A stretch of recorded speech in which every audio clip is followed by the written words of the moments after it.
اومده اید و منم دور گرد تیم پوزن. لباس سرخم توی خونه من جوونه زد.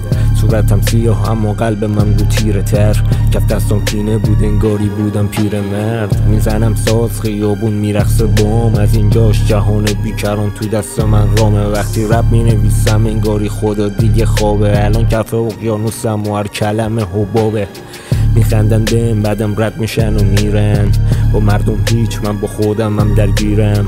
خدایا دریا بین خودیام غریبم. تو جوونی پیرم، از زندگی سیرم. متنفرم من از هر سالی که میاد. متنفرم من از آدم و ریا. متنفرم از این کله های خالی. متنفرم دارم تنفر زیاد. افسینم سوخت فقط سماق مونده برام. ماهی مرد بهشتشم جوبه الان. چه سبزه گره زدن نافمو به سختی. سیاه تر از سایمم بهم بگو کلاغ. تو اوج پرواز بالهامونو چیدن. بعد از ما شروع کردن قبل ما رسیدن. من دیدم کسی نمون تکه گاه هم دیواره. انگشتامو زخم میکرد زمستون بیرم.